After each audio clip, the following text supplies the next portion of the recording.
Welcome back, everybody, to another episode of Comic Shop Talk on the Late Night Chat Network, your first stop for pop culture talk. I'm your host, Niko, and joined with me today, as always, my co-host, Chris. How you doing? Hey, not too bad. How are you? I'm good. And once again, shout out to Julie for that intro. We've been kind of having that up there for the last couple of weeks. So if it's your first time actually ever seeing it, it's been pretty fun having our own intro outro for the episode. And if you guys want to see it, we also got, I guess, other new intros as well for our other shows as well. She's been putting in work over there, so make sure to check out some of the other content here on the Late Night Chat Network. We got a new intro outro for Late Night at the Movies as well.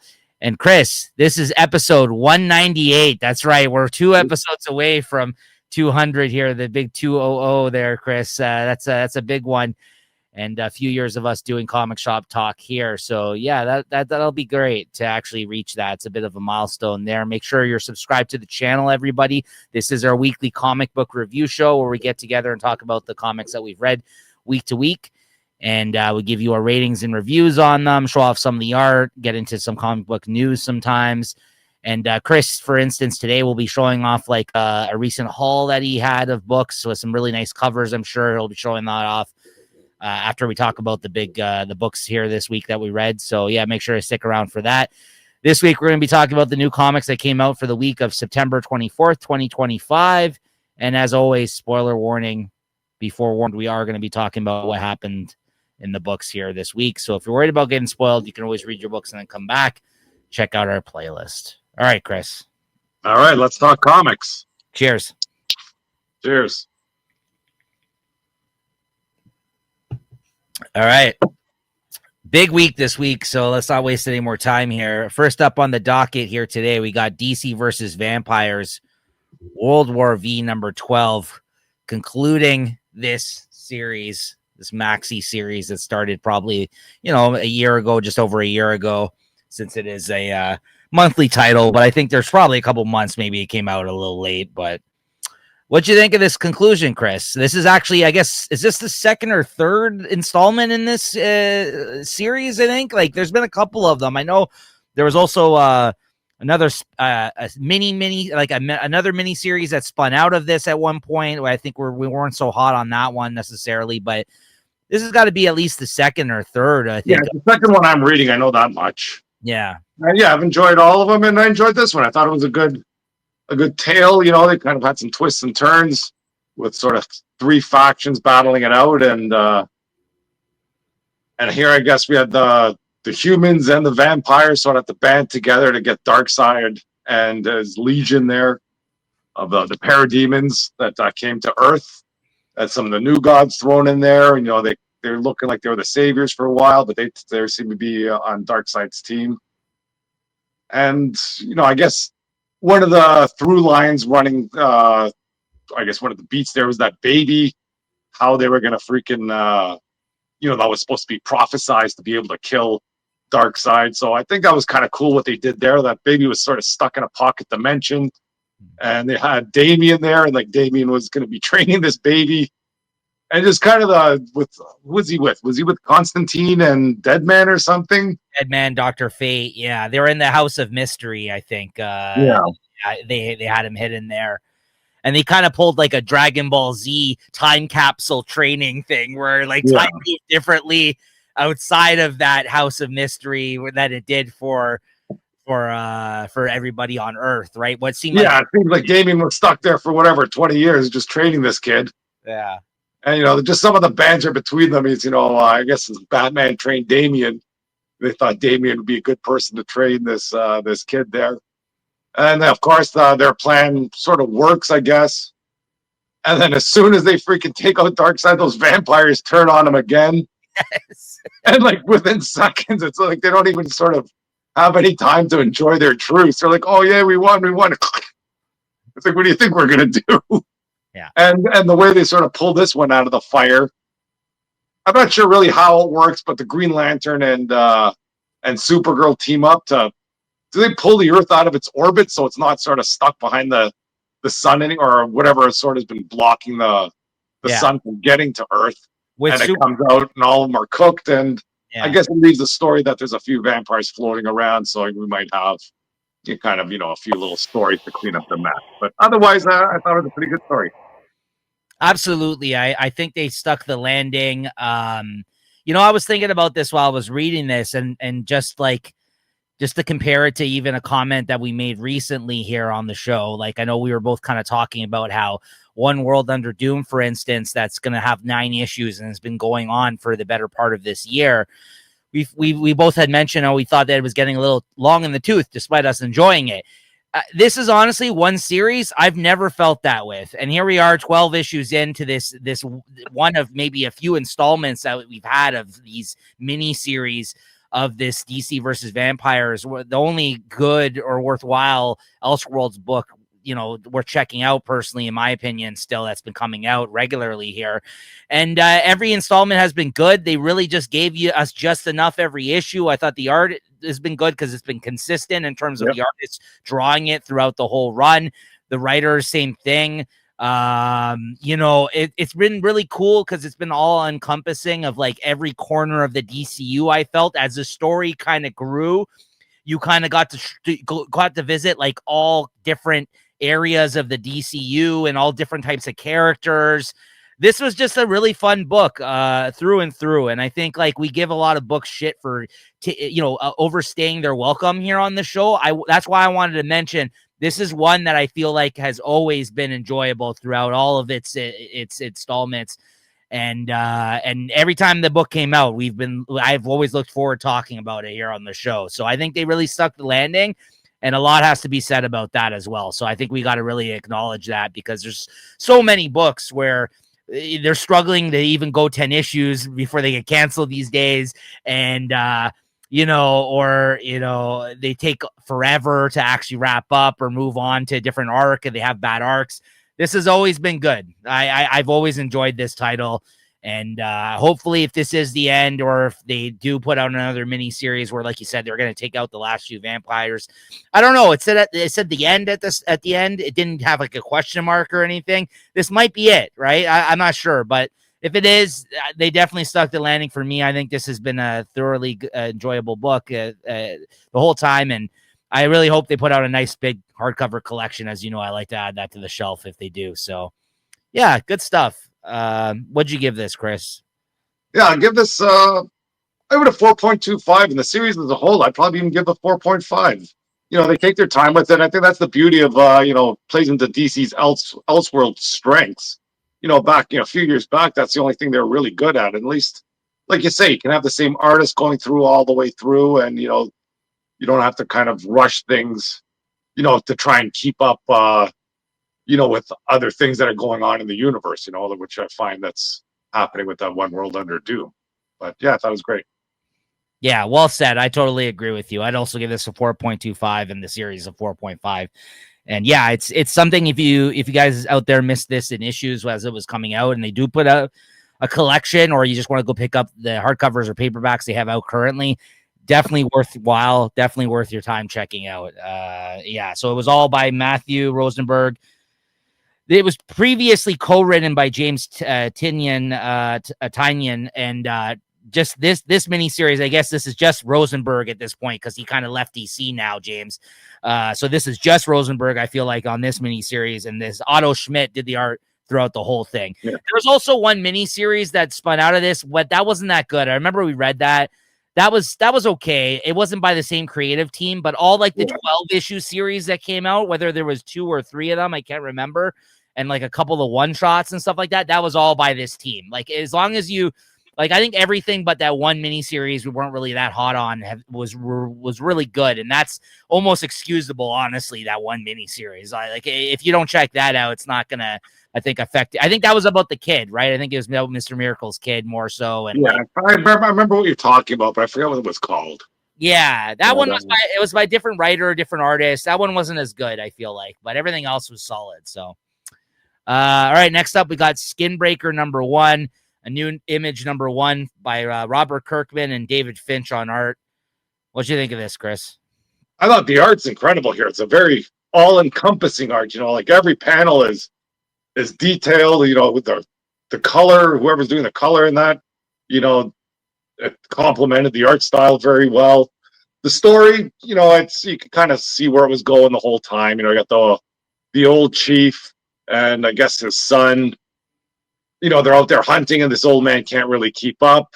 And even the father is telling the son, it's time for you to challenge me, and try and become the leader of their clan or whatever they are.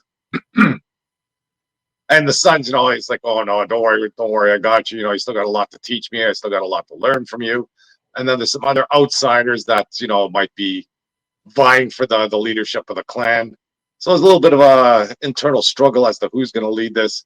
And I guess the big takeaway from this is that in order to become leader, it's not just sort of a battle to the till the other person's beaten. It's a battle to the death. So basically, the son has to kill his father if he wants to take over the tribe.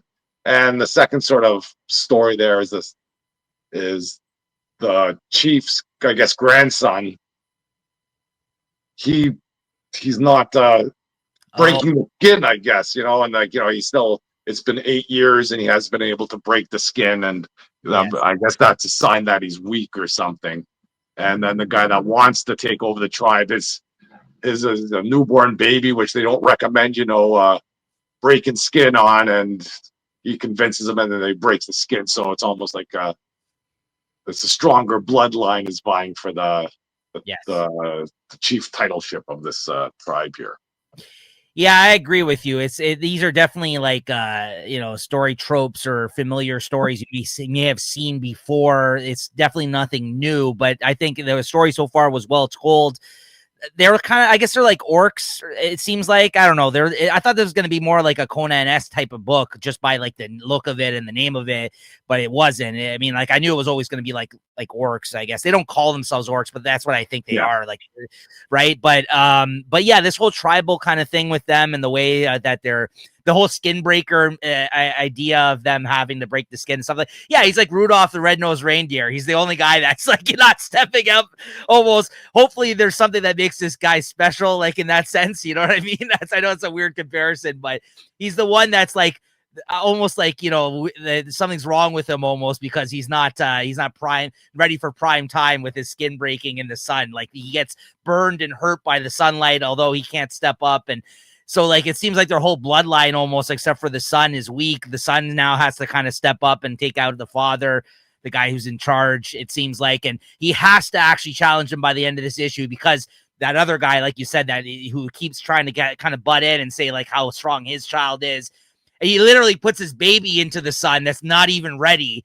And already his skin breaks before this guy's son. So I don't know. Like, he really pushes him into a position where he's just like, I don't want to do this, but I have no choice because if I don't step up and challenge him, this other dickhead's going to be able to get a chieftain or whatever, become chief. So, I actually thought this was a really good first issue.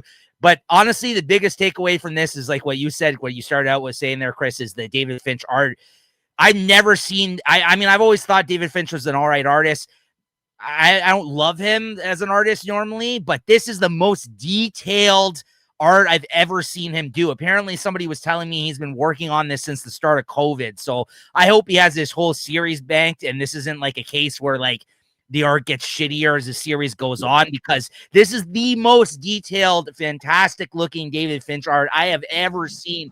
They even came out with a bigger, like a treasury sized issue for this. And apparently they're doing it for all of the issue releases that they've put out as pre-orders so far. It's a little bit bigger scale, like than a regular issue. Like let's say the issue is like this big. I think it's like this big, the issue or something. And I picked it up. It's a nicer paper quality stock. I checked it out on the racks. I didn't pre-order it. I'm kind of regretting it now. I really hope they put out a nice big collection of this, just like that same size format, because the art looks amazing in a bigger scale. There's so much detail. Reading it on like a digitally like you did, or maybe even for me, like a regular size issue, doesn't do it justice. Let me tell you, I saw the bigger size one. I'm like, wow, and it's got like a nicer paper on it, not glossy. It looks great. Anyways, good first issue. I'm interested to see where it's going. I'm definitely in on this series for now, and like I said, best David Finch art I've ever seen. So, and he's somebody who has a lot of fans. I've just never been like a huge fan of his, But this is hands down the best thing I think I've ever seen him draw. So, and then maybe that's because he spent a few years on it, but it paid off. So I hope he has this whole series banked away. Or what'd you give this first issue, Chris? I'll give it a 4, mostly for the art, but the story it's still compelling, and I trust Robert Kirkman. I'm sure he's got some twists and turns up his sleeve. I'll go a little bit more. I'm also going to go 4. I'm going to go 4.25 on this one. Also, I'm going to give it the bump because of the art, but I did quite like the start of this series, and I'm interested to see where it's going. So yeah, 4.25 for me. Next up, we got Orphan and the Five Beasts, Bath of Blood, #1 by James Stocco. This is the second of 4-issue miniseries that he's brought out in this like world that he's developed here, this kung fu epic story. What'd you think of this, Chris? Yeah, I just kind of read this because you're talking about it. And I enjoy this one. It's sort of, it's like those sort of kung fu movies or something, but it's got a sort of a modern twist to it. The way they speak is more of a modern sort of twang to it, but it's in like the old time of, I guess they're in China there. It's following with this, I forget what the gang was called, like the Pine Needle Gang or something.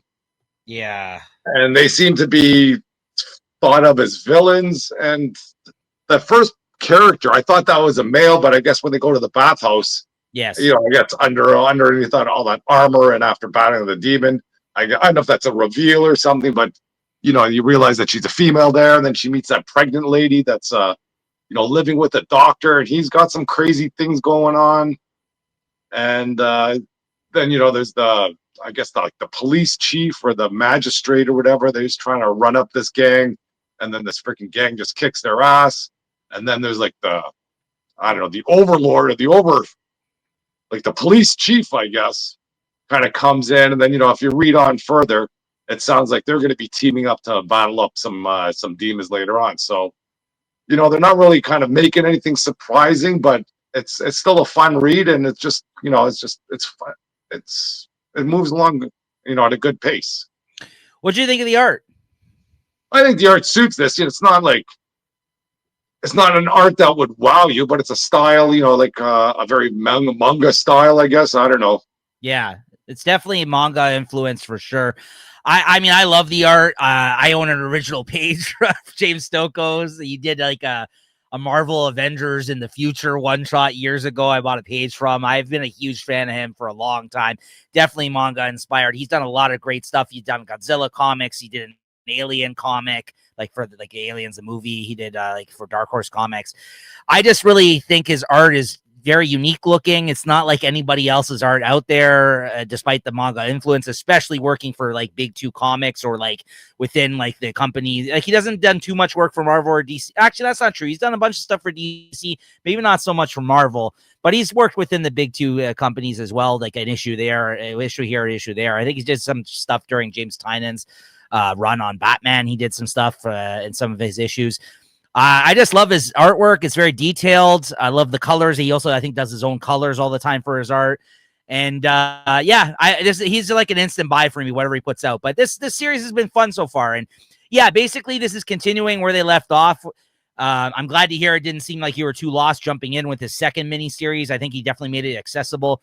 Also, in the first miniseries, it's kind of established that these 5 beasts, basically these demons, essentially that they're going and fighting, or that's the the goal here is to take out all of these 5 people that used to be students, disciples of his old master who got taken out in the first miniseries. So again, a classic kung fu kind of movie story where it's just like now she has now made it a vow that she's going to take out all these old students of his that basically were corrupted by evil and become demon fighters, essentially, like that she's going to encounter now. And this basically was the setup of that. At the end of the issue, they're heading in the direction of the first demon that I guess she's going to fight in this new mini series here. So good stuff. Good start. I liked it. What'd you give this? Yeah, I give it a 4. I really enjoyed this one. 4 out of 5 as well. Yep. Next up, Chris, you got a couple here. Battle World #1. Yeah, I just kind of read this to see what's going on. There's some fun characters in here. I think there's like a Hank Pym from some future world. The Spider-Man that's in here is like some 50-year-old Spider-Man. There's a Captain Marvel. And all the villains, and it's, I guess, the same idea as the original Secret Wars. I think they're trying to, whoever wins gets to kind of save their timeline. So I just want to kind of see the characters that were involved. I don't regret not buying it. I've read some of the solicitations. Some big things might be happening in here, so I'll probably keep my eye on this. And I think it's an okay read if you enjoyed Secret Wars. But I don't see how this is going to sort of influence like the main canon, which they always say, oh, Earth's after this series it's going to be canon changing events in the 616. But we'll see how it goes. I'd give it maybe a 3.75. Okay. Next up, you got the Mortal Thor #2. This is a surprising one here. I think I'm starting to enjoy this Mortal Thor. It's following like some guy who, I don't know, he's got a very Thor-like name. I think it's like Sigmund something. And anyways, he's just like a construction worker, and he has sort of no idea of what's going on. He went to some job interview the last time, and basically they wanted him to be a strike breaker. He said no, and then the thugs kind of attacked him, and he beat them all up. And I guess he left one thug alive, and now Thor's, or whatever this guy Sigmund, he's out there to kind of find those that gang there and teach him a lesson. He comes back to his apartment. He has a neighbor there that's helping him out.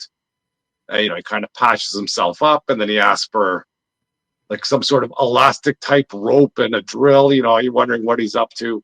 And basically with his hammer, he makes like a Mjolnir out of it. He has his hammer tied to a bungee cord. So when he does find out where these guys are, and this gang, they supposedly worship Thor.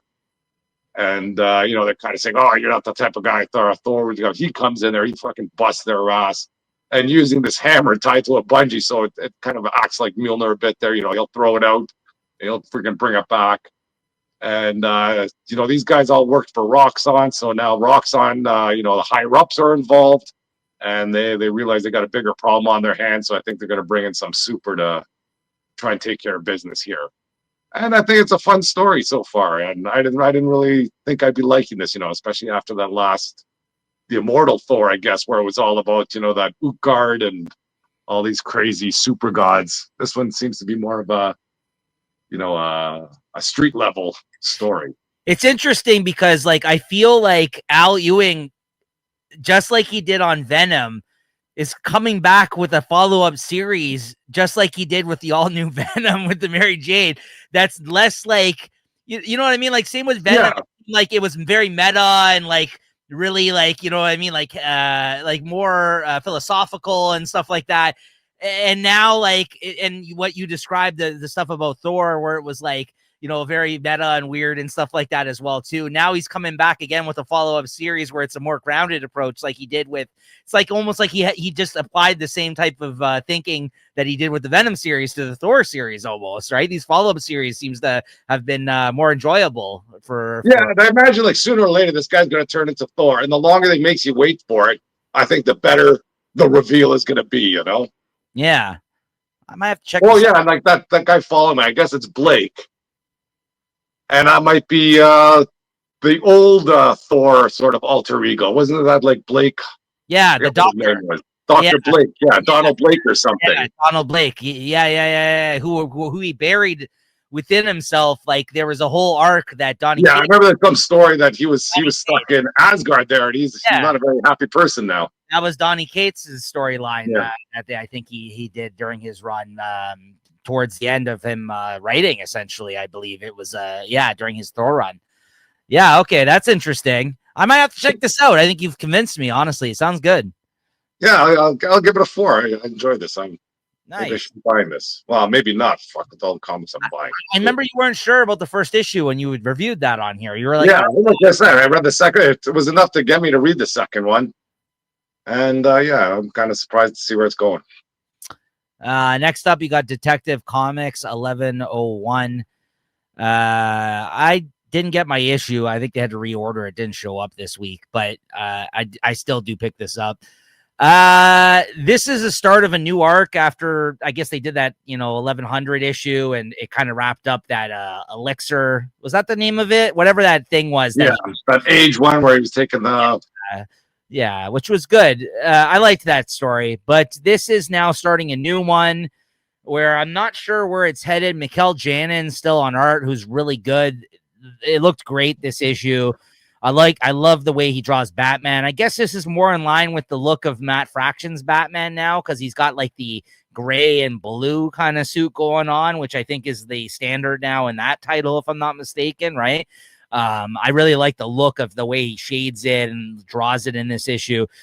Basically, though, like it starts out with him like taking some guy away, like he tells his son to hide, and then like he gets attacked in his home. It looks like Batman's trying to like take this bad guy to jail or do something with him, and this kid, he was hiding and he freaks out because his dad's being taken away by the Batman. That's kind of how they open up this issue.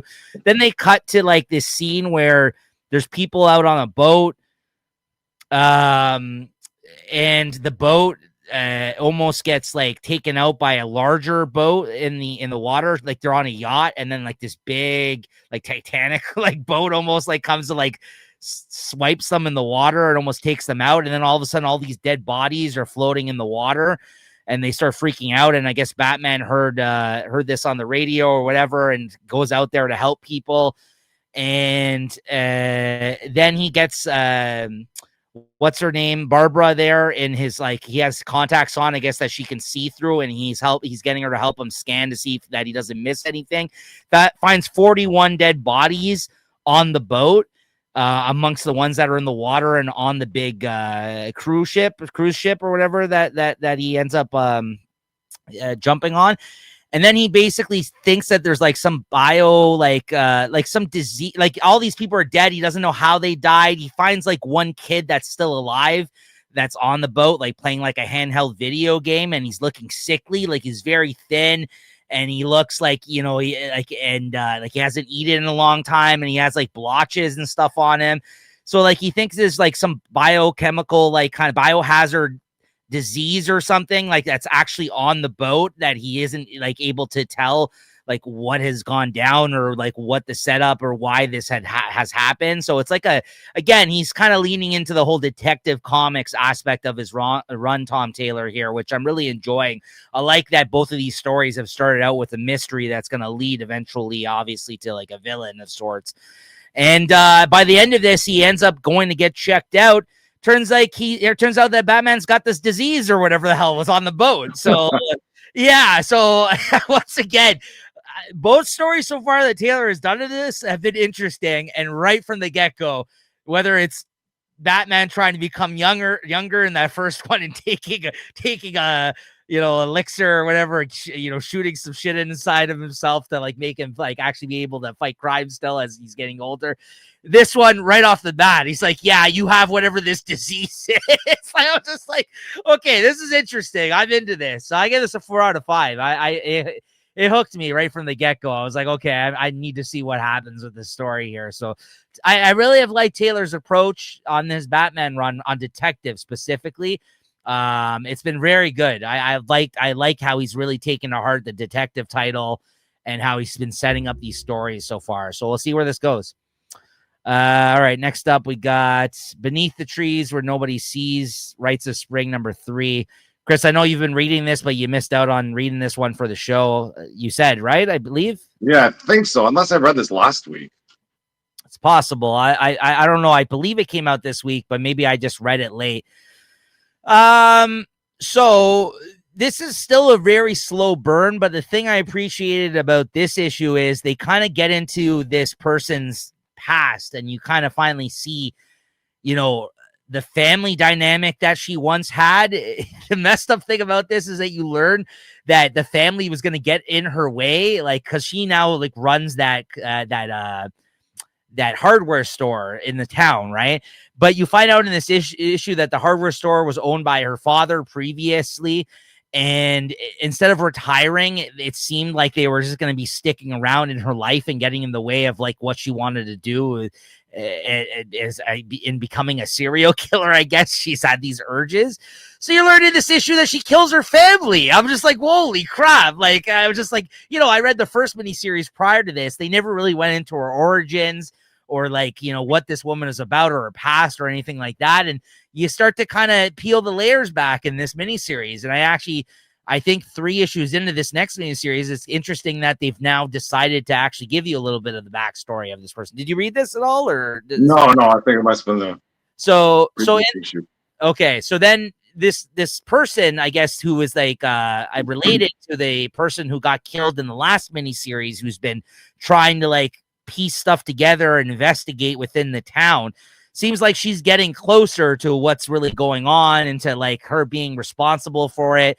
So by the end of this issue, she tries to lead her, off the beaten path a little bit and tries to direct her to one of the people that she tried to frame in the first miniseries to be the killer. And she tells her to basically like sneak into these people's homes to find more out about like the killers, the ones that killed her relative, or I forgot how they're related necessarily, but so she's getting close and she's trying to lead her down a different pathway here in this issue. So despite it being a slow burn, things are building. So it's getting to a very interesting spot. So between that and like some of the gruesome scenes that they really don't play up as gruesome because, the way this book is illustrated and the fact that they're all animals, like you see her take people to the woods and like drain their blood like through their necks, like cut their necks and like drain it into like buckets and all this other stuff that she does, or she dissects, like, vivisects all they cut, like the bodies, like you've seen in previous issues. You get a little bit of that in this issue too. So it's good stuff. I like it. It's really building. You know what? Now the more I talk about it, I gotta give this also a 4 out of 5. It's a pretty solid week so far here of books, as you can see.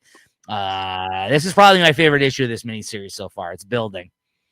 Next up, you got Escape number 2, this Rick Remender book, another book with animals in it, essentially. Like it's not human characters, anthropomorphic animals in this one as well. I gotta say, the first half of this issue, I was really down on it. I was like, the way that they left the first issue at the end, where the characters behind enemy lines, all of his buddies got killed when they're in the plane together. Him and I think one other person survived that he threw out of the plane, and they're behind enemy lines, like I guess in the German territory in this World War II story. They left you in there, and they started out the issue with like a little peek as to like them kind of trying to find him on the ground there. Now that the plane has crashed and he's hiding, where they left us last issue. Then they go back into this backstory about this character and his life prior to the war and how he met his wife and everything else. And I'm just like, oh man, I really don't want to know about all this right now. I was really down on it. Then by the end, God damn it, Remender hooked me in. It was a very interesting story about his life prior to becoming somebody in the war, how he wanted to join the war and how he was basically trying to like rally for people and rally against everything going on with the war, but like try to get people interested in learning how to become pilots essentially. And then he met his wife. Sorry, she was the one that was rallying against the war, like picketing against everything going on with the war and was against his efforts.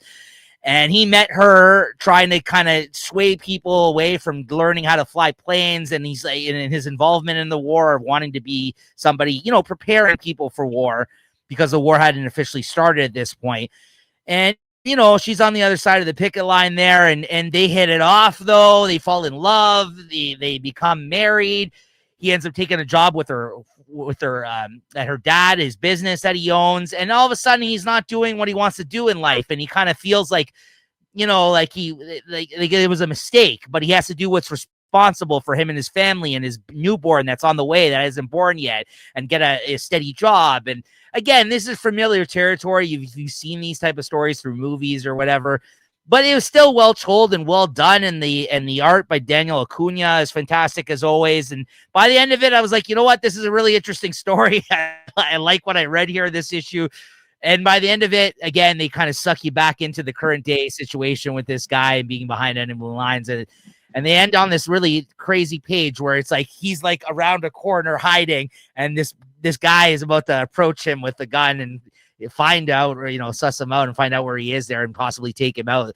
I guess we'll see what happens next issue. But the way it kind of set it up at the start, where it's like, okay, this is where we left our character, and then it went into the backstory, and then it kind of brought you back at the end. I was like, okay, Remender, you actually did a pretty good job of kind of like, it wasn't just like some useless flashback that I didn't care about that's supposed to like, it happens a lot. You complain about it a lot, Chris. I know when they take away from like the main storyline, and even I don't love it sometimes. This was well done. So I'm really liking this World War II story and Acuna on art.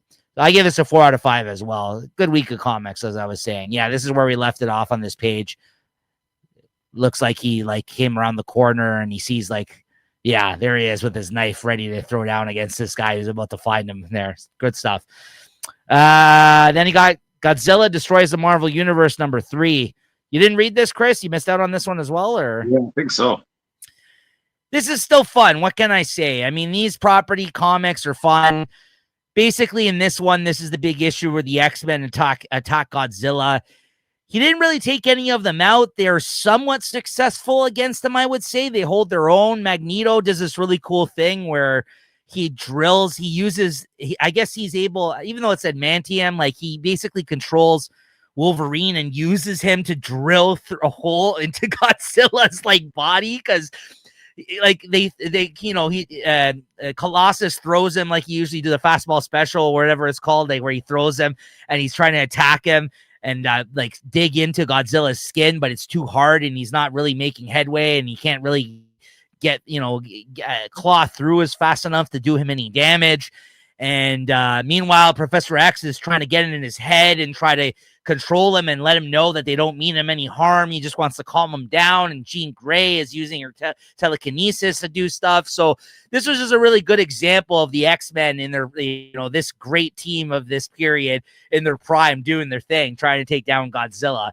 And I think Cullen Bunn, not Cullen Bunn, Jerry Duggan, who's writing this, has a good handle, obviously, in the X-Men, really enjoyed his X-Men. So this kind of felt like him writing the X-Men again in that sense. So, but yeah, that's basically like Magneto does that move to him because he's not actually doing anything to Godzilla.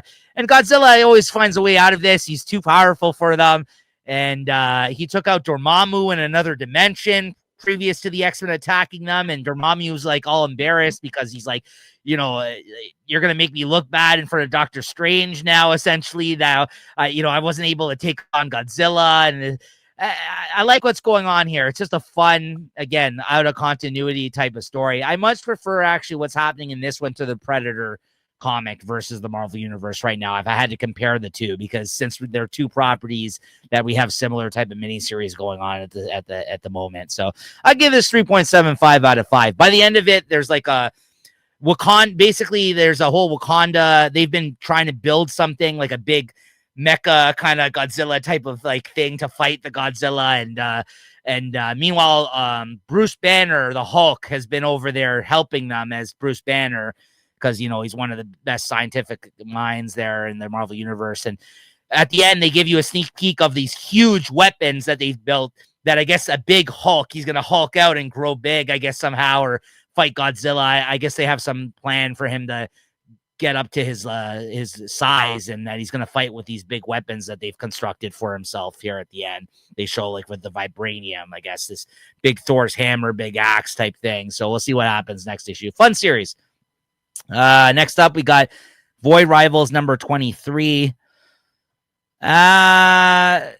Basically, this issue was like acknowledging that this whole prophecy, now that we've realized that this thing does exist, I guess it looks like not Solila, the woman, whatever the guy's name is. I forgot his name. Yeah, like Dara or something. Yeah. It looks like whatever happens in this issue, that his people may have been on the right side of things. And this fusion of whatever that construct that they're kind of trying to avoid this whole time, they're two people. It goes badly in this issue. Things start going wrong, and it looks like by the end of this issue that whether something else happened that influenced this going the wrong way or not, his people now are, he's like, oh, I'm glad I sided with you, Father, and I believe this part of it, and it looks like it was true, right now it looks like their people were right about this prophecy and she was not. And she has to go hat in hand to her own, back to her own people at the end of this issue. And they're like, you're the reason, like they think that she's somewhat responsible for not bringing this to fruition. And it does not look good for her at the end of this issue, right? And because she was the one that was given that power by that being or whatever this whole time, like the last few issues.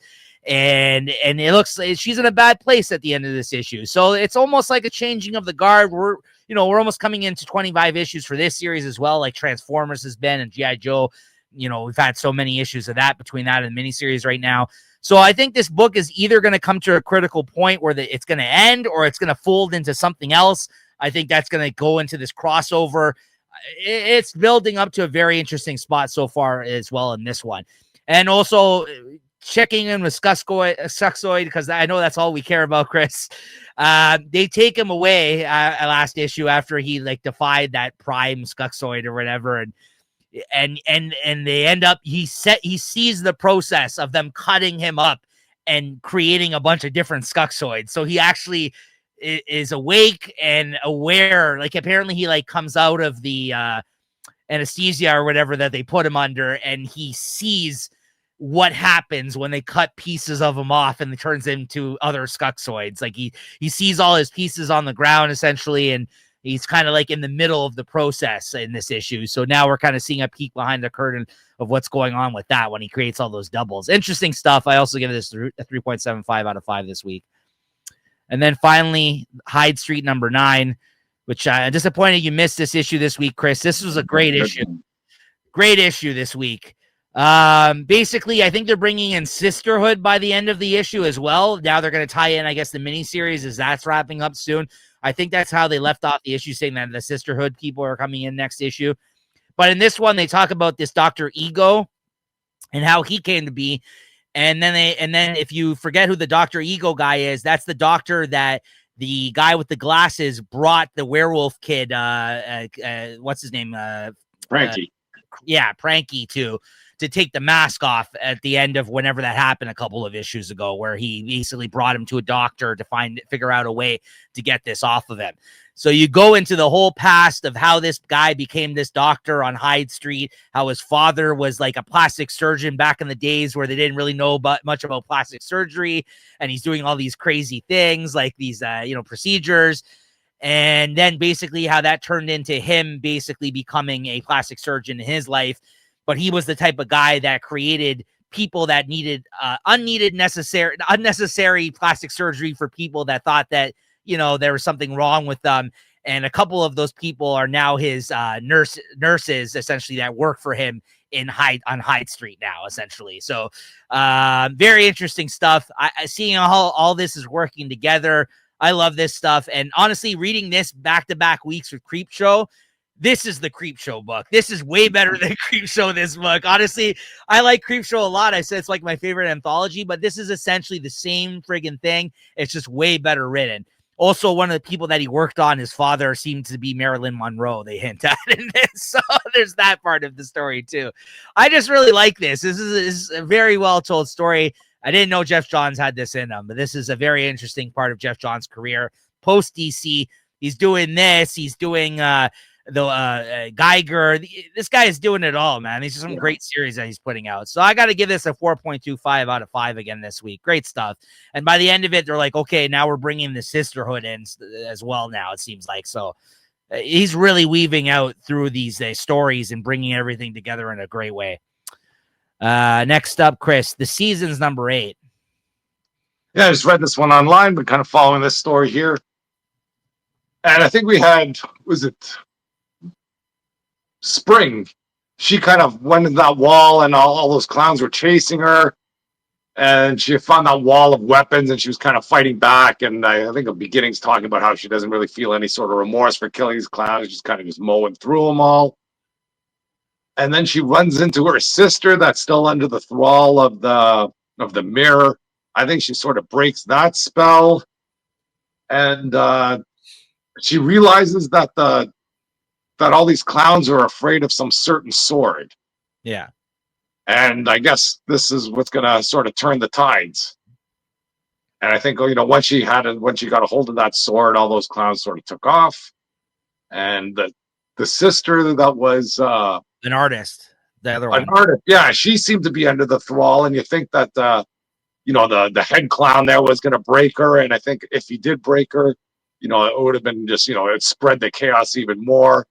But in the last minute there, she kind of turned around, and I know, and she seems to be eviler though, right?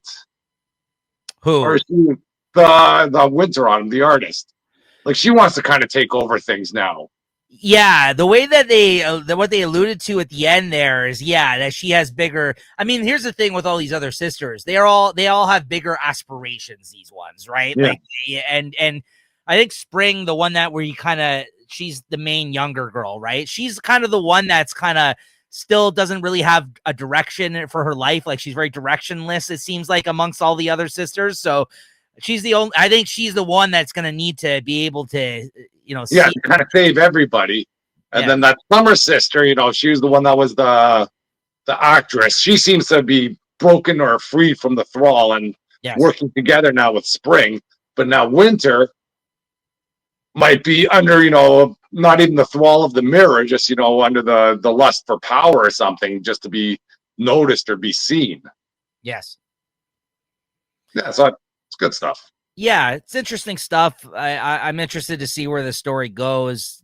It's definitely a weird series still for Remender. I don't feel like he's written a lot of different types of things. I don't think I've ever read something that's similar in tone to this type of story. So that's great that he's still coming up with different things. Honestly, like I mean, and I don't think he's ever worked with this artist as well, Paul Azaceta. So I like seeing his art here. I remember the last thing I seen him do was, I think, this book with Robert Kirkman, Outcast, that was about like demon possession. Essentially, that was a short-lived TV show. Not unlike Walking Dead, it was not as popular as that one was. I think it survived like 2 seasons, but that was the artist that drew that series with him. So I do like his stuff. Yeah, interesting series. I'm still reading it digitally, but these Remender books, they always get these big artist editions, these oversized hardcovers, which I probably would get eventually if they put one out. But otherwise, it's a decent story. I'm liking it. What'd you give this? Now I got 3.75. Yeah, that's the right. Yeah, the same rating as well as I had for that. Next up, Superman number 30. There we go. Yeah, the Superman and Justice League. They did something a little bit interesting here, I guess. Yeah. That's got a variant cover here. Oh, let's take a look. Yeah. Oh, nice. David, is it Aja? Yeah. I believe. Yeah. Nice. I think that's him here. Freaking, I might have to go through some of these panels here. I'm getting mixed up with the Justice League one. But this is with Superman and Superboy. And Superboy Prime. Yeah.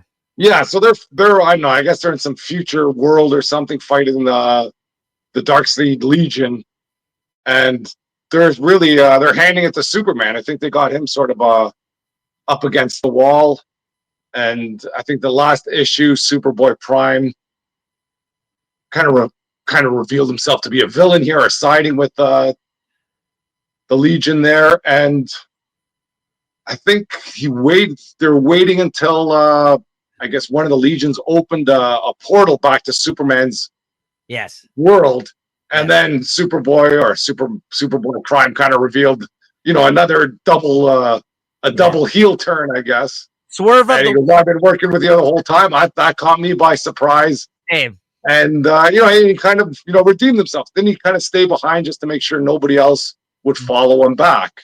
And then it gets back to the end where I think Superman's with Booster Gold and he's calling out to the Justice League, saying, I need everybody here. So I think it's whatever they're building up to, it has a big feel to it, especially, when you read Justice League and it sort of ends in the same way. So I thought it was a good read. This Dan Moore art, I think it saved this book. This book was sort of running on fumes there before this DC All In. And, when DC did that All In, I had no hope for it. But I think that really turned the ship around. Agreed. And I loved this issue. I think I gave the last issue my favorite of the week, actually, on the show, with all that Legion stuff that was going on with it, with Superman Prime. I love the swerve in this. Swerve of the week, honestly. Like, it was the one thing I did not expect to see in this, because the way that he built him up, screwing Superman over that last issue. Then he kind of had his Superman moment. He's like, we're all inspired by you. He gave him the Legion ring. He's like, okay, Lisa, I guess you're the new Legion, whatever who's left of the Legionnaires that aren't the evil Legion that he had to fight with. And they're like, we're not the Legion. They're like, compared to those, there was a Legion. He's like, no. We all believe in Superman. Like, as long as we believe like in him, he inspires us. He'll keep us going. Let's do it. And I love like the fourth wall breaking that he had, like as an ability as a character in this. Like, there's a moment where he talks about Booster Gold, and he's like, "Oh man, Dan Jurgens is gonna be pissed." And Dan Jurgens is the writer who I like that line there too. Yeah. So like, that's so cool that he referenced Dan Jurgens, who created Booster Gold. I thought that was a funny moment. Love this issue, and like you said, you can't say enough about Mora. So this book has been great lately. I agree with you, Chris. Like, going into DCKO, and this book has been firing on all cylinders, and Williamson is also writing DCKO. We might have some good stuff on our hands coming down the pipe here. Honestly, this is good stuff. What'd you give this? I'll give it a 4. Same, 4 out of 5 as well for me this week. Yeah, great stuff. Next up, Justice League Unlimited, basically the other companion book here to this. Yeah, I haven't been loving this one too much, but I did enjoy this issue here. You know, I think, where did we have? They have the Time Trapper there. He's dying, and then I guess he's got sort of some bubble of influence around the whole Justice Tower, and that's I guess it's messing up time, and everything's sort of decaying very quickly. That parademon that they trapped a while back, it seemed to be a parademon incubator, and all these parademons are blowing up. They got what's that? Who's the guy? Who's in there with the Time Trapper, or Metamorpho? No, it's not Metamorpho. Sorry, the Element Man or whatever. No, it's Mr. Terrific. No, it's Mr. Terrific. He's outside. Sorry, Metamorpho's in with him. Yeah, you're right. Yeah, Metamorpho's in with them. Yeah. He's trying to save, I guess, the Time Trapper so that he'd lose that influence of time, and I think he's about to save him. Yeah. And then Mr. Terrific, he's the one battling all those parademons. They can't really do much about it. Red Tornado, he's trying to hold this base together, and it's all the systems are collapsing. And I think Metamorpho, he's like, okay, I can save him. And then Mr. Terrific's like, no, wait. And he draws all the parademons into that influence of time that Metamorphos, or that the Time Trapper's got, so that wipes out all the parademons. And then Metamorpho saves the Time Trapper. Looks like all is well. And then once again, there's that call to arms at the end, and something's coming. So once again, not a bad issue. Yeah, I agree. It was better than what we've been reading of this series lately.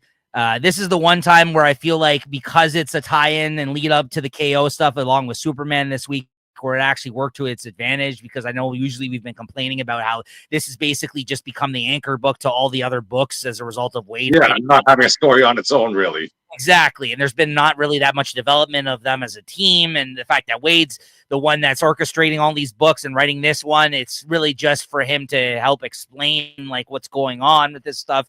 It worked in his favor this time around, I will say. And I think this issue is good too, because as I'm flipping through the art, as you're mentioning some of the players in this one, I like that this was a lot of like the B, C list type people that were involved in this one, in this issue. Like, this is Mr. Terrific. You got the Flash, you got Captain Atom, you had Metamorpho. Like, these are these are some of the characters that are part of the team that don't get enough shine, really. And the people that had their own little mini series recently that I guess he brought back and tied into this, that were supposed to like explain other events that were happening in the main DCU lately, that Wade kind of set up previous to this. He kind of brought them back in the fold here for this one. So yeah, it was a decent issue. I didn't like it as much as Superman this week, but it still was a good companion piece, I thought, to that issue. And I do like the artist on this too. I think it's not a name I recognized. Yeah, Gian Domenico. Yeah, he's great. Yeah, he's been around for a long time doing different stuff. So yeah, it kind of kept the same vibe as Mora.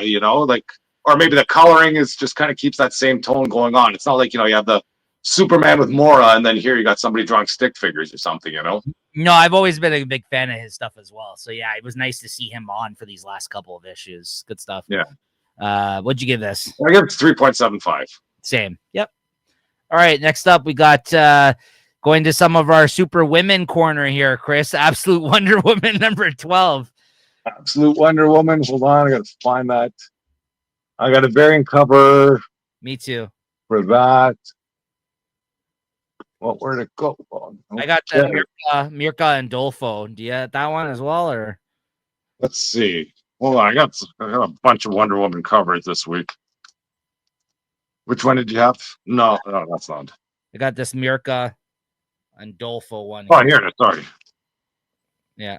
I got this one here. Oh, nice. Yeah, that's a nice one. one. Yasmin Purtree or something? Yeah, that's the artist from Dark Knights of Steel. Oh, no wonder I liked it. Yeah. And yeah, with Absolute Wonder Woman, I guess I don't know if it's the end of this arc here, but it is. Yeah, I'm pretty sure. She's they're trying to, I guess, free herself from the maze.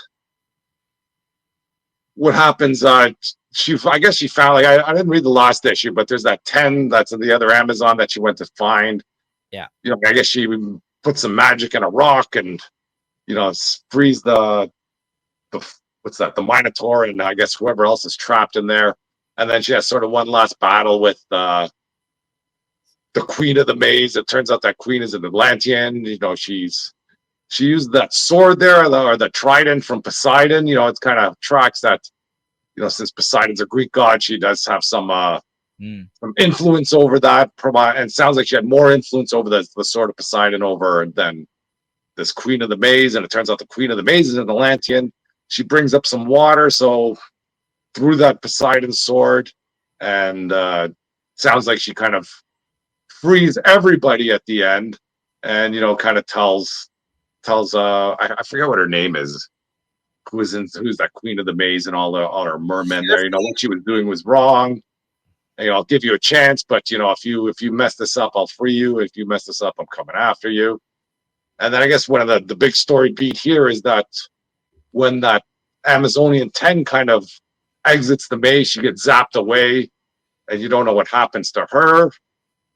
And then you find out, I guess, at the end that there is some sort of Themyscira in this world. There's a Hippolyta there, the queen, and all the Amazons, and they find out that Diana's alive. So that's something to look forward to. And then again, at the end, I think the story's over. And, you got somebody kind of, walking through the halls. And I'm sure if you looked in each panel, or, in each one of those little cages, there's probably something going on there that, is over my head. But the last person you see is trapped up there. It almost looks like Wonder Woman's trapped there. Still got the black hair and those blue eyes. And then, it calls out, looks like Zatanna, I'm going to free you. I got to get you to hunt down a witch. And that's like, wow, there we go. Here, let's go. I loved that end, and I'm sorry I spoiled it last episode because I'm like, I heard that she's going to be in this next issue because I saw something online. That would have been a great surprise to see at the end of this issue if I didn't see that. I thought she was going to be a bigger part of the issue, but she's but even if you read that, you'd forget about it while you're reading this because it's not nowhere in there. This one, this one screams Zatanna's coming, and then when you see her all freaking trapped up in there. Oh, it just would have been even much more of a surprise though if I did not know that, because like you said, this the prologue here is just like, oh yeah, you're not thinking the epilogue where you're just like, oh yeah, that's wrapping up here, and then they give you an additional couple of pages here. I thought this was a preview to another story or something. Oh, what's this, freaking some DCKO? I'm not even going to read this junk. Because it looks like they're now going to send Zatanna, because she's somebody who wields magic in the Absolute Universe, of course. They're going to send her after Diana now, right? So that's great. And it's Clea, who is the name of the person. Yeah. I had to look it up, but yeah, you know what? The last couple of issues have been fine, but I felt like we were almost losing this book again to being my favorite, and as opposed to how great Batman has been this last arc. This is a great issue, though. I actually really liked how they wrapped up this storyline, and I really like where it's going. I even really like the fact that there was that great scene where she's tapped out of magic in this, and she still takes her on. Like she's like basically like trying to save her friend still. It just seemed like a very Wonder Woman thing to do. Like she was tapped out of magic at the end there, but she goes toe to toe with her still, and she makes sure to protect and save her friends there at the end, you know, without worrying about what's going to happen to her. But she still had a plan in the back of her head. Like you said, she went underwater. Like she, in the back of her mind, she had a plan that way out of there the whole time. So that was just great. So, yeah, I love this book. Love the ending. Really excited for what's going to happen next. I know we're going to get the crossover with Absolute Batman now. Yeah, really hype on this series once again, as a result of this wrap up here. What'd you give this? Yeah, for that last page, I got to give it a 4.25. Like it's a solid 4 book, but that last page just gives it that extra bump. I'm with you. I agree. I was gonna give it a 4, but yeah, I'm gonna join you on that because yeah, this was a great issue, but yeah, that was really cool. I'm excited to see where that goes. All right, next up we got Wonder Woman number 25. I got 2 issues of this one. Did you get this variant? Which one you got there? The spicy. The matriarch. No, I got the matriarch. Oh yeah, the pumpkin spicy. You got that? Nice. Yeah, I think this is Yasmin Putri as well. It is. Yep. Nice. That's a nice one. And of course, I got this on the solicitations, but I keep my ear to the ground. And once I saw that Danielle Sempre had an issue coming with the matriarch, or introducing this new character. Yeah. Yeah, I had to send that email out to my LCS. Hey, can you still get this? Yeah. And I'm surprised they did, because my last few weeks they haven't been getting any sort of like variant covers, which was killing me. But they came through this week for me for sure. That's a great cover. I'm happy about that. Yeah.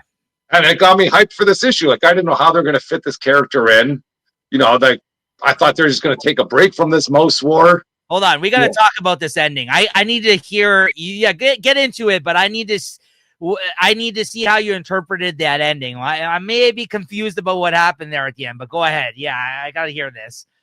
Yeah, so like you're still going through this most land or whatever, and you still really don't realize why Wonder Woman's there. She's there trying to find somebody, and I'm getting tired of this most freaking has ears and most knows all, and it's just more of that stuff.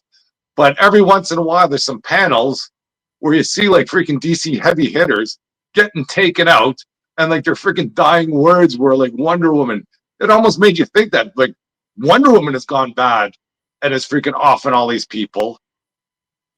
And then I guess throughout the story, you find out that Wonder Woman is after, I think her name is it Emily or Amelia or something? And that's the one that sort of kicked off all this stuff in the beginning. She's the one that killed somebody and started the government, kind of going up against, or the sovereign sort of starting this campaign against the Amazons. So she's hiding out in this freaking Most world, and this whole Most world, she's regretting going there because there's so much happening about that. And then she has her daughter, and then it turns out the daughter is the matriarch. Yeah. And whatever's happening out in the future, yes, I imagine it's 20 years ago or so, because I don't know how old this character is, but somewhere in that neighborhood. And this matriarch is out for revenge. I'm not sure if they really clearly spell it out why she's out there for revenge, but she's out there kicking ass, and it looks like Wonder Woman's going to be the only person that can take her down. Yeah. Okay, that you interpreted it the same way as I did. I don't know. I wouldn't say I was lost, but at the end there, I almost for a second, because the way they built her up, where they said, "Oh, she lived in this mouse land," and then she was because you see her, that woman, like we haven't seen literally since the first issue, like what happened with that Amazon and this kid. We really haven't seen her. We didn't know that she's taken refuge in this area, right? Yeah. And then they kind of say like, "Oh yeah, she was from there, she was raised there, but then she lived in Amazonia or Historia." I was just like, and then I was like, I was like, is that her? For a second, I almost thought it was the mouse girl that she's helping. I was like, is that her, or is it the daughter? Okay, yeah, so it's the daughter of her. Yeah, the Amazon. So that's pretty crazy. I mean, Tom King kind of likes to hint these future things taking place in some of his stories, and I guess we'll see where this leads. I guess we'll be kind of referencing the future and the present day stuff a lot in this run, like he kind of has been. But That was very interesting at the end. And Yeah. Daniel St. Pierre, man, like killed this issue. They got to lose this baby. She's got to drop this baby off with somebody. And that's all I got to say. She can't be freaking running around all these battles with a baby on her back. I was thinking about when we're talking about like best artist of the year as we get closer to our award show here, the Comic Shop Talk Awards at the end of the year, where we award things for favorite artists. Honestly, like, I don't think he's going to get it, but he's definitely in the running, as always. This Daniel St. Pierre on this book, it just looks great. Like, I forget, because I don't feel like we get, obviously, every issue with him, how good he's been doing on this series. So I just wanted to shout him out quickly. Because yeah, but I think he really stepped it up when he first started this series. I don't want to say he's taken a step back, but I don't think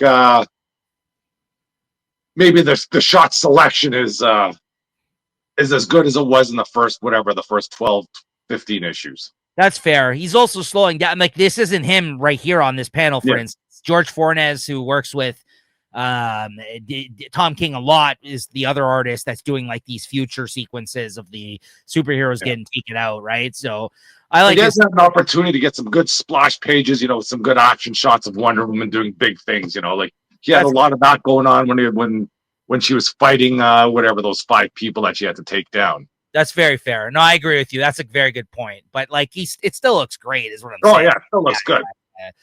But yeah, that last panel essentially is the image that they use for the cover here. So that's pretty cool. So what'd you give this? But definitely, once I saw that cover, I knew I had to get it. Of course. Yeah.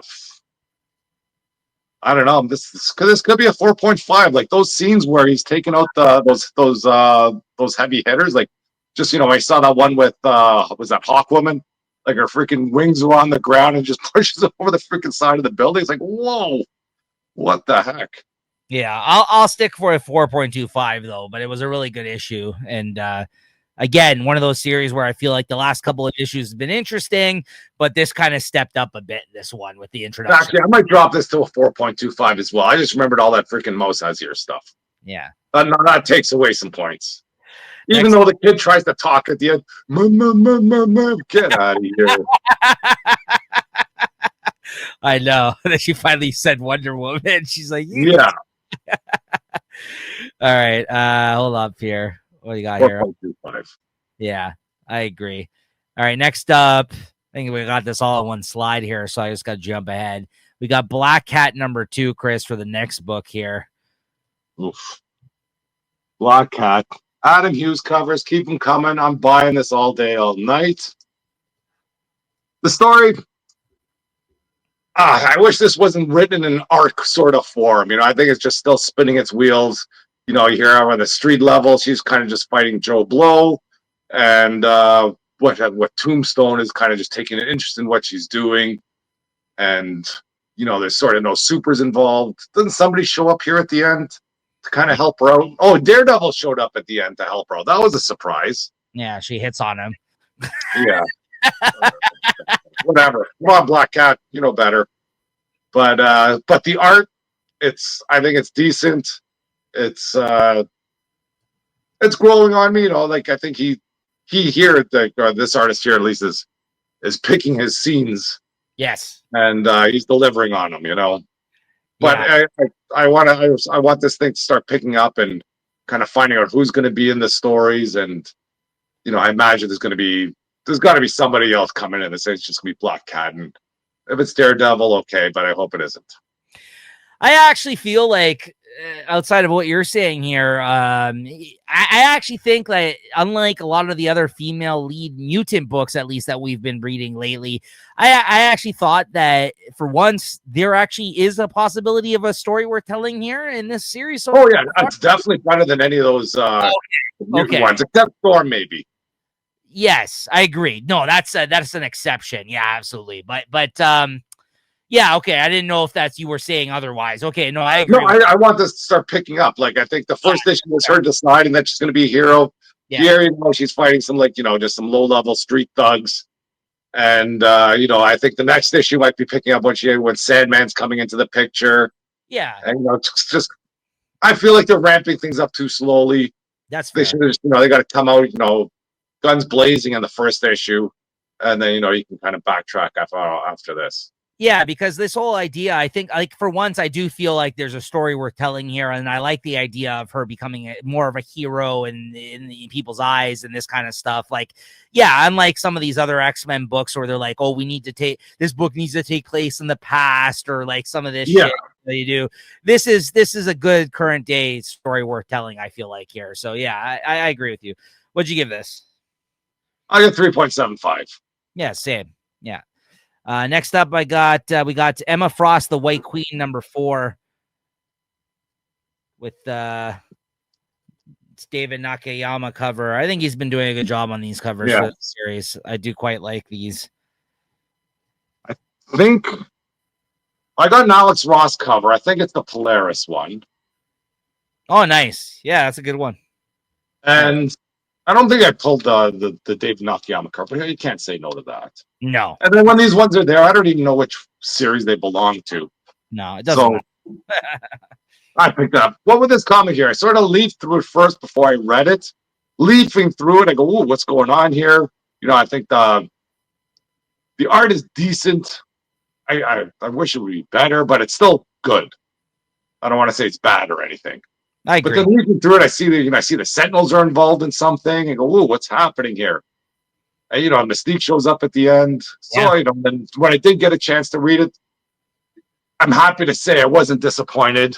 The story is still moving along. I think it's a decent story. I think it's better than it's been the first 2 issues.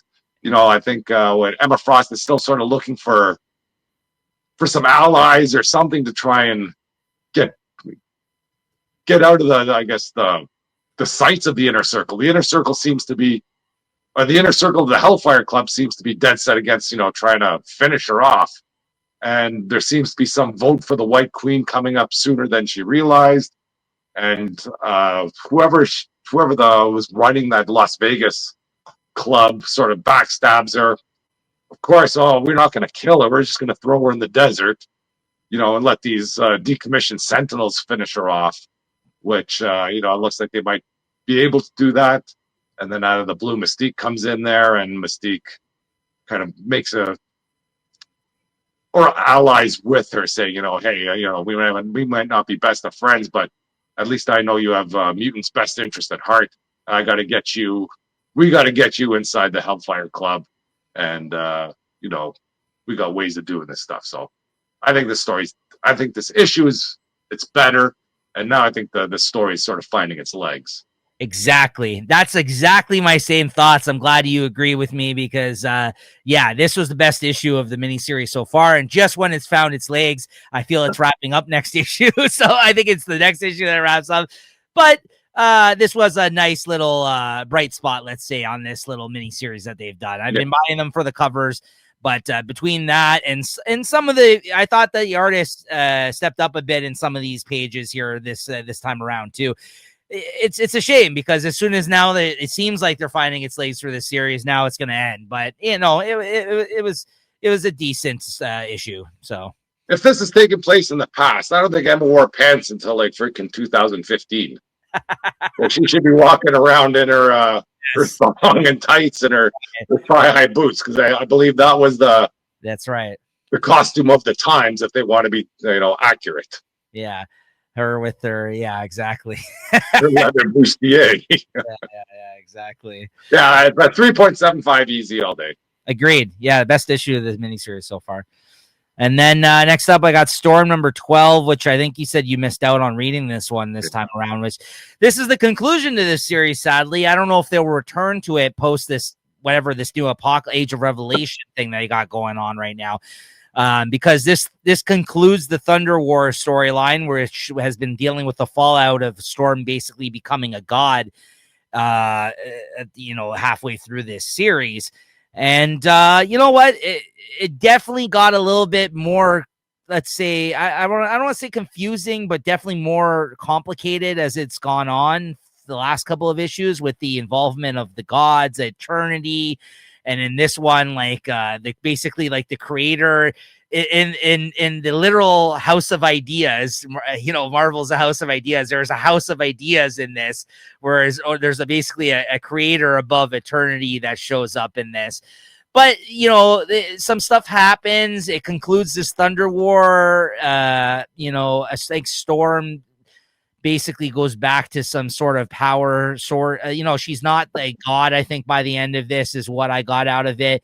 And then at the end, they're like, yeah, this is going to basically fold into this new spinoff series, this Rogue and Storm series that we're doing. And I guess it's written by the same people. It's the same creative team, but it's not going to be this story anymore. And the way it ended, it was just like, how do you go from that thing to this next thing? So I'm going to be interested to see how they actually pull that off.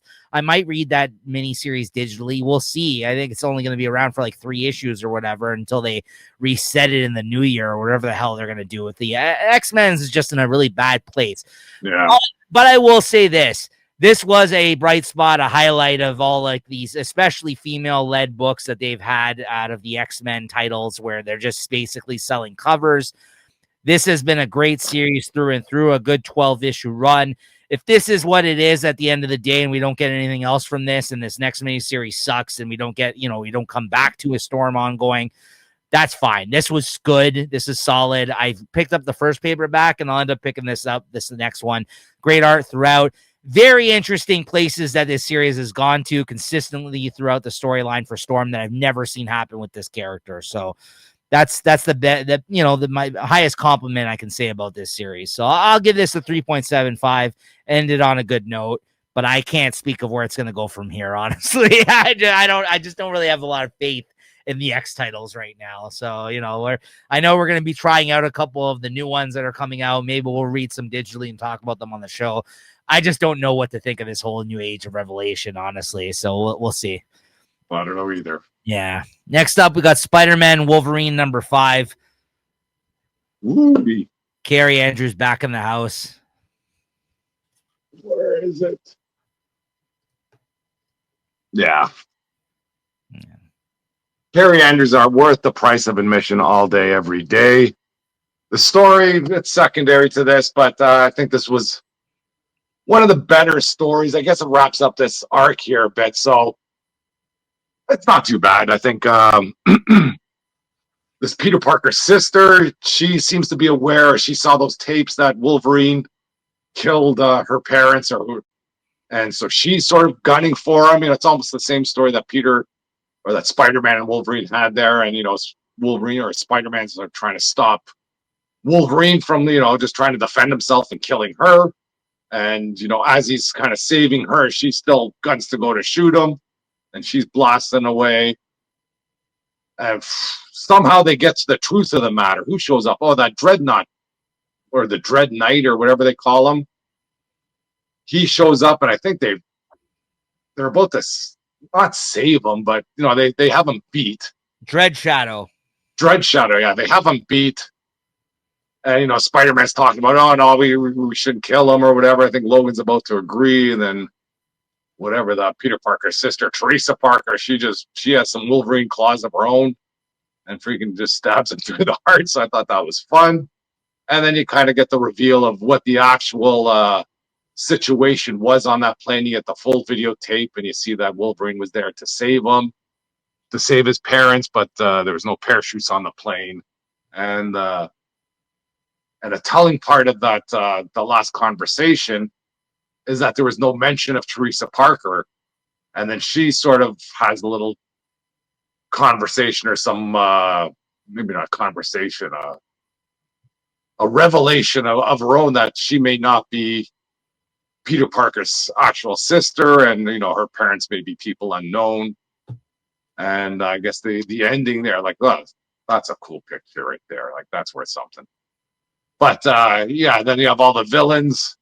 You know, they seem to be, I guess that Dread Shadow, he brought them all together to try and do whatever they wanted to do there. And now they might be coming up with their own plans to, you know, put Peter Parker and or Wolverine and Spider-Man out of commission. So still great stuff. Loved reading it. It's just that great art, you know, keep the action going. And as long as Carrie Andrews on this, I'm in. Yeah, once again, we're like on the same wavelength today. I took the words right out of my mouth. I agree. This was one of the better storylines, like written issues, let's say, for this story that's always taken a back seat to the art. And although it still took a backseat to the art, I do think it was a nice wrap up of, let's say, of this first story arc. And I think they did a good job with this, like, baloney story that they threw out there with Scary Andrews art. I liked the wrap up. I like where they ended it with this whole like new, maybe possible Sinister Six type situation that's emerging. And I guess but we're still missing a couple of players here at the end. So I guess we'll see what happens there. But gotta get some more female characters in here. Yeah, Carrie Andrews up on those pencils. Oof. Yeah, but good wrap up. Great, fantastic art as always, and looking forward to more Carrie Andrews art. So good stuff. What'd you give this? I gotta give this a 4. That's just for the art. 3.75 for the story, but that art takes it up a notch. Yeah, 4 out of 5. All right, and then finally we have Ultimate Spider-Man 21. A little bit longer episode, I know, here today, guys, but it was a big week of comics. So where's that Ultimate Spider-Man? I got my show. Here we go. All I gotta say is, why the heck is Bullseye on the cover? I was expecting some Bullseye stuff. I was expecting a whole lot of action. Knowing that this might be 24 issues or 23 altogether. 24. There's only a few issues left. And a lot of it was Mr. Negative, right? This issue was focused on a lot about his history in this Ultimate world. And I did like how he captured, I guess, Kingpin's lackey, thinking that he's only Kingpin's lackey, kind of just trying to get information out of him about Kingpin. And then I guess using his mental influence, he realizes that this guy is one of the Mysterios, and then he freaking breaks him down, and he reveals everything about sort of the whole Mysterio secret, what's going on there. But a lot of the issue is just sort of this Mr. Negative history, which I don't think we really needed right now, especially knowing that there's only 3 issues. I wanted some more action going on. But when you do drop a bomb on this freaking story, what a freaking bomb you drop. It's like all the Mysterios are gathered together. And then, this guy here, he's already been he's been broken down. And, he's trying to apologize to all the Mysterios.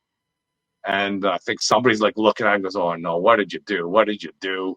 And then he fucking reveals he's got a bomb tied to him and freaking blows them all up. Well, at least that's where we left off, or where we think we're at.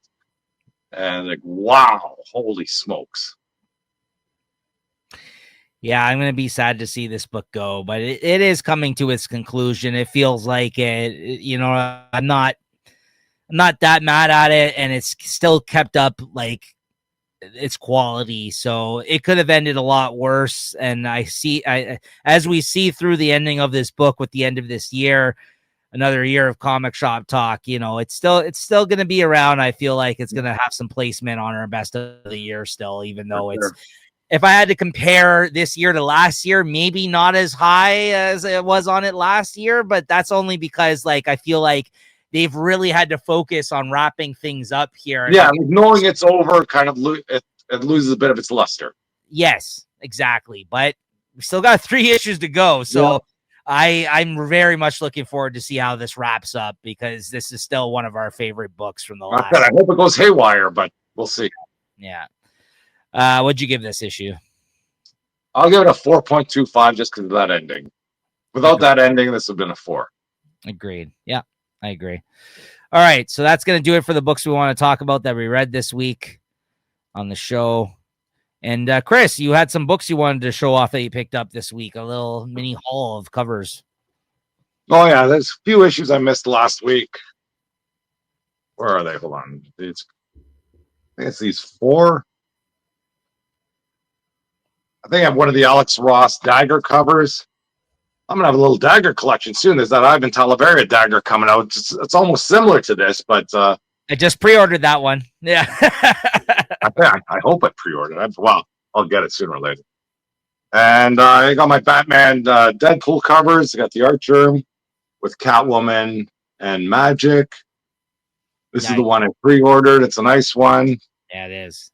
And then he had the J. Scott Campbell one kind of floating on the bottom of his pile there. And he goes, "Oh, is that for anybody?" He goes, "No." "Okay, I'll take it. What am I going to do?" So I took that. And then he also had another one. He had a Senka printing of Absolute Batman 12, which that was a Haywire comic, right? Absolute Batman? Yeah, Absolute Batman 12. Oh, I can look at it right now, see what happened. Oh, yeah, that's the one where that's where sort of all the guys were revealed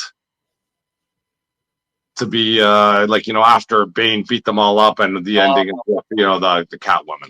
Yeah. And it's some glow in the dark cover, so it comes with oh, cool. a white shield to protect it. Cool. And that's the cover there. Oh, that's there. Who is that? Who? I forget what the name was. That's pretty cool, though. That's sick. I think it was like a 1 in 50 variant cover on the first printing, and this is a glow in the dark. Once you say glow in the dark, I'm like, I'll take it. What issue is that? 12? Yeah. Hold on, I'm just trying to check on which. That's pretty cool, though. I like that. Oh, okay, here we go. Absolute Batman glow in the dark variant. This doesn't say who did it on here, though. I have. Well, maybe when I'm looking at Steven Subic. I'm not familiar with them. Okay, that looks good, though. That's cool. Nice. That's a good one. I never even seen that one. Nice. Yeah. Also, just add the nice haul. Also, just add to yours because I didn't get to talk. I didn't talk about this issue on the show here this week, but I also picked up Harley Quinn 54, continuing the great David Nakayama Harley Quinn covers here. I just wanted to highlight this one because this is a really nice one. I didn't talk about it on the show just because Harley hasn't been a great book lately. I think I didn't read it or skipped out on been talking about it the last couple. Yeah, how did Harley miss out on this all-in action? You know, I don't know. That's the only book that didn't change. Yeah, I know, but the covers are still bangers. The David Nakayama ones.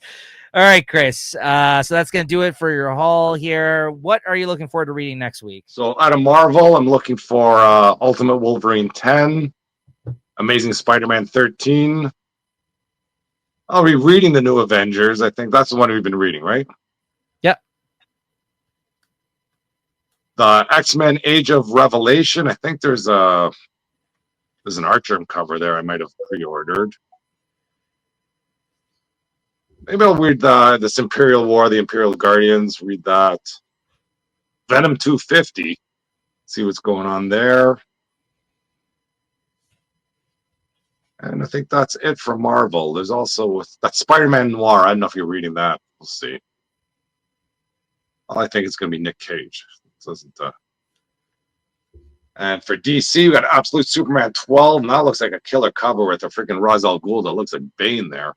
They really like their giant heroes in this absolute, or giant villains in this absolute universe. Man alive. Batman 2. Absolute Evil. I guess I have to read this Justice League Omega Act after reading all that stuff. And what's this? Satanic Panic?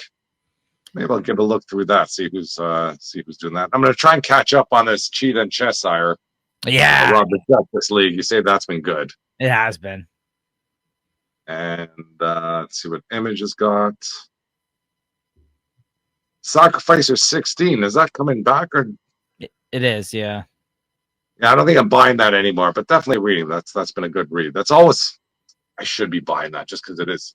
It is always. I don't look forward to it, but it's always good when I read it. Yeah, you say that every time. I think I bought it up until this, until like maybe the end of the last arc. Yeah. And I think that's it. So not much for Image for me. And I don't know if Dark Horse. I don't know if that what's his name is coming out. The Nemesis is coming out. Oh, Huck Big Bad World number 5. Yeah. And that's about it. What are you looking forward to? Yeah, I'm picking up Absolute Evil number 1, Batman 2, Kea 30, Amazing Spider-Man 13, Ultimate Wolverine 10. I think that's all I'm picking up, but I'm reading a bunch of stuff digitally. A lot of the same stuff you said there. Huck Big Bad World number 5, Absolute Superman 12, Batgirl 12, Cheetah and Cheshire, Rob the Justice League number 3. Definitely going to be reading that. That's been great. I might also check out DC's Satanic Panic number 1. I think it's their like Halloween anthology issue, right? JSA number 12. yeah, I guess I'm roped in here to Justice League in the Omega Act #1, Venom 250, the X-Men Age of Revelation Overture, New Avengers 5, and Red Hulk #9. So yeah, a lot of things I'm reading digitally. Some good stuff there though. Also, Rook Exodus comes back next week. Yeah, so I I might didn't really catch up on that, but I hear that's been great. I might just jump in this issue. You know what I mean? It's been a while, so maybe they're going to make it accessible. I think I read like half of the first arc. I read like 3 or 4 issues, so I don't think I'm going to be completely lost, right? So we'll see what happens. But I've heard really good things about it. Like it's continued to be good, and with it coming back next week, I might just jump in and see how that goes. So yeah, that's what we're looking forward to checking out for the week of. Is this the 1st, October 1st? Yeah, October 1st. I will be checking out. We'll talk about them next week. All right, Chris. This is a hard week. Our favorite book of the week. I don't know what I'm gonna pick here, to be honest with you. This is a lot of good quality books here this week that we talked about. Yeah. Well, there's definitely. I thought Wonder Woman was great. Yeah. I thought Absolute Wonder Woman was great. I thought freaking Ultimate Spider-Man was great. I did like freaking Superman again. Yeah. But I think I'm going to have to go with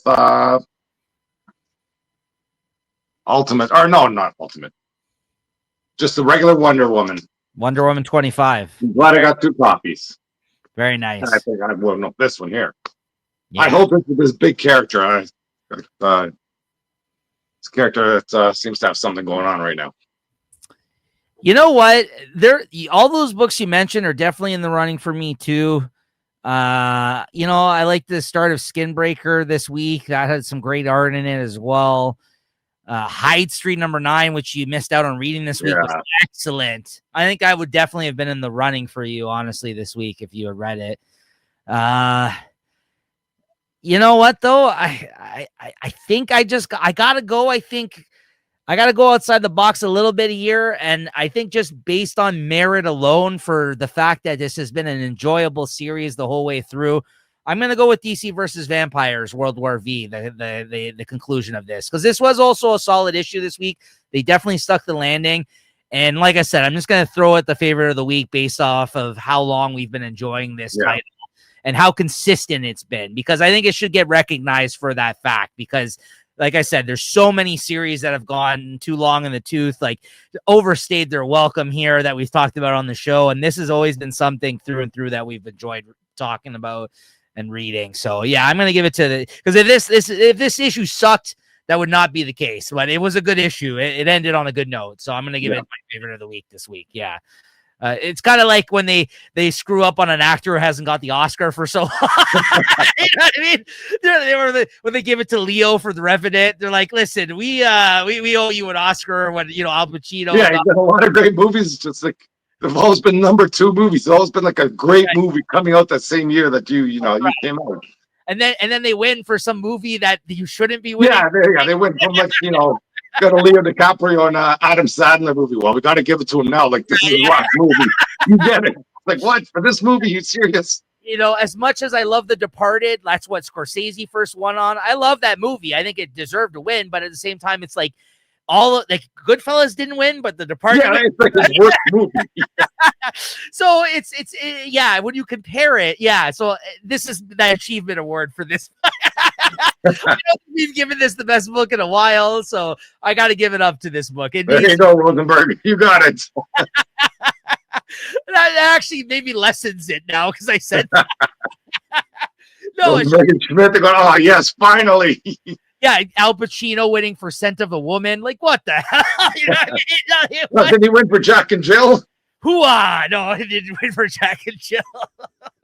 And I like Scent of a Woman. Again, it's not that it's bad, but they should not win for these movies that they won. It's like for sure. It's one of those overdue. Like, okay, we messed up. Here you go.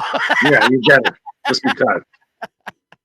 Anyways, so there you go. Before we go, I want to ask you about, did we ever talk about Bendis coming back to Marvel? I did not hear about this. You didn't? Is that real? Really? I don't know. I think the rumor's been floating. I think maybe at the Comic-Con they might be announcing this. What he's doing, I don't know. But if that is true, I will say this. I'm excited for it because, one, he has never been as good as he has been at Marvel since he's left Marvel. He went to DC, didn't love his DC stuff. He's been doing independent stuff. Haven't loved his return to independent stuff lately. And it must be because of changing of the guard, because he had a huge falling out with Marvel in his last days there, where he was always a company man, always repping Marvel, was one of their number one writers. But then towards the end of his period there, apparently he had a falling out with with whoever was running the show at the time there. Maybe if that's changed, that's the only way I could see him coming back, if that rumor is true or not. So he hasn't actually said it's official yet. This is like is this a bleeding cool rumor? Because usually they're pretty good about these things. They are usually. I did read something out there because it reminded me with what's he writing now? The one we've been reading, the Capes or the Supers. No, he's Powers. Yeah, Powers. That's the one. Because I've never read. I don't think I've ever read any Michael Bendis. That's why I wanted to read that Powers. I've heard a lot of good things about his times. Yeah, but, great.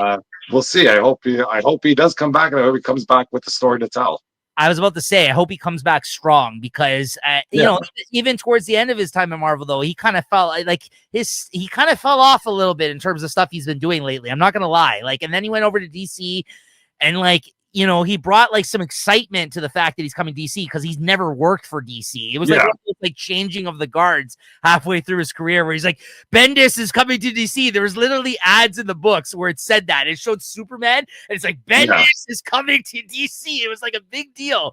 Then he came there and he flopped. It was just like, wow, that was a whiff. You know what I mean? That sucked. His whole period there's maybe one thing I really enjoyed that he did. Otherwise it was just he came and went, right? So he just has such a better voice for Marvel characters too, honestly. He was Marvel for a long period of time. He is Ultimate Spider-Man. Oh, maybe that's why he's gonna come back. Now that would be cool if he came back and did Ultimate Spider-Man, because that is his he wrote Ultimate Spider-Man for years. He's the one. He created Miles. He created the Ultimate Spider-Man, Peter Parker, before Miles. That's his book, right? That's him. We'll see, I guess. Now that would be interesting. Well, I don't know how this is all gonna freaking end in the wash with the Ultimate Universe. I hear a lot of crazy theories out there that freaking they're just gonna. I don't know. Who knows? But his Daredevil was good. His time on Avengers was really good. Ultimate Spider-Man is amazing. So yeah, listen, if he can come back and get some of that old Bendis back, I'm here for it. I'd pick up his books, honestly. Let's hope this rumor is true then. I didn't hear this. So I know you're usually on top of the rumor mill more than I am with this. I have a lot of time to screen to scan those tiles. Yeah, I know what you mean. All right, guys. Also, another thing there, I might be late to the party on this, but I did see the Superman movie finally. And? I thought it's a good superhero movie, not a good Superman movie. Chris, come on. Okay, all right. Because there wasn't enough Superman in it for you. Is that why? No, they made him too weak in that movie. Yeah, you're. This is one thing. I think the movies. This is built as a trilogy already, so they can't go all out in the first one. Before they make a movie, they'll put all their effort in the first one. If that's great, okay, now we got to top ourselves. But now this is they're trying to do the 20 movie plan, and who knows? They're not taking any risks. I mean, they're not putting their best foot forward. I think. I like the guy as Superman. Okay. But freaking, he's getting his ass kicked the whole time. Yes, he did a lot in this movie. Yeah. No, I hear you, man. I was a little disappointed to hear, but you also didn't trash it to the degree that other people I know did. So, the reasons, before I see this movie, when I heard, it's all politicized or woke, I didn't see that too much. Right. I didn't like all those stupid robots in his Fortress of Solitude. I think the only reason they have those robots there is so when I guess Ultraman or whoever that lady was, they could just freaking beat the crap out of them and not get any sort of R rating because they're just killing robots. They're not, actually attacking you. They're not freaking slicing and dicing up people. Yeah. But otherwise, like I say, it was a decent movie. It was entertaining, Yeah. No, that's a fair criticism. Yeah. No, we had Well, we're pretty. I wouldn't say we're me and some of our other co-hosts on Late Night at the Movies are very divided. Let's say, particularly Max with hating the Superman film, while me and JT and Julie all really enjoyed it. But I didn't like Superman's parents though. Yeah, they're very hillbilly-ish. I agree with you. Yes, they're very too hillbilly-ish. Yes, absolutely. I agree with you there. But you're. Yeah, I like what you said about it, though. That's a fair criticism. I mean, that you didn't hate it, you didn't love it. Like, I get it. I liked it as a movie, but not a Superman movie. Here's the thing. I think for a lot of people with that movie, when it comes to that movie, it's the tone of the film that's either going to work or it's not going to work for you for Superman. Because I think some people were upset that it was a little bit too jokey, right? Like, too jokey. I didn't mind the jokey. One thing I didn't mind. I like the jokes and whatever. One thing I didn't like is when they make an effort to say that nobody got hurt, and then like the final scene is that freaking rift tearing through the city. And they're trying to evacuate Metropolis. Like, come on, even just an evacuation like that, freaking, there's gonna be like freaking 5% of people dying just trying to get out there, and it just reminds me too much of like the G.I. Joe cartoon. Every time they blow up a plane, and freaking 2 seconds later, you see the parachutes open up. Oh yeah, nobody got hurt. This city just got trashed. Yeah. People are dead, okay? Like, you don't have to say, oh yeah, zero fatalities. You have to make a little line out there for that. I hate that. I also think that's just also a lot of people jumping on the bandwagon of not liking the Snyder Superman films, and the fact that so many people, like, he didn't save enough people and too many people died in those movies and this kind of stuff, right? So I feel like, but you're right, they were trying to portray that in this film as well, but then you have this huge cataclysm that's going throughout the city at the end of the film. No, you made good points, strong points, Chris. There you go, an impromptu review of Superman there from Chris. I was interested to hear what you had to say, so I actually appreciate you. I didn't save that stupid freaking squirrel. Yeah, that's great stuff. Great stuff. Yeah, I'm sure that building collapsing, there's going to be more people around there getting hurt than that squirrel. As I said on my Letterboxd review for the film, I said, hey, Superman is so great at saving people in this movie, he'll even slave a squirrel instead of not saving his father like in the Zack Snyder film. There you go, guys. Yeah. At least Pa can survive this one. That's all I'm going to say. We'll leave it at that, okay? That's my huge criticism of that film, by the way, The Man of Steel. I like the movie fine, but the fact that he did not save his father in that movie was, I can never forgive what happened in that film. That's my big gripe. So there you go. We're going all over the place here. There you go. But for more Superman talk, if you want to hear people praise it and trash it simultaneously, go check out our Late Night at the Movies show. There's some very differing opinions there. But Chris, I like you had an actual opinion about the movie. You just didn't come on here or trash it or praise it for no good reason. Yeah, that's good. Very, very good breakdown of your opinion of that film. I liked it. I've been waiting for it. You're always late to the party on these superhero films. Have you seen Fantastic Four yet? No. Okay. It's not as good as Superman, in my opinion. I got Crave, so I don't got Disney, so I don't think I'll be seeing that for like until it's on like freaking CFTO or something or an ABC. I'll give you that review in about 3 years. All right. We'll be waiting, Chris. We'll be here. All right. Maybe I need the book. That's going to do it for episode 198. We're almost at 200 here, guys. So get ready for it. Nothing's going to change on that episode. It's going to be the same show, but we'll be here for it. So make sure to tune in. All right, guys. We'll see you for that one. Thank you, Chris, as always. And see you guys next time. Later. All right. Cheers. Cheers.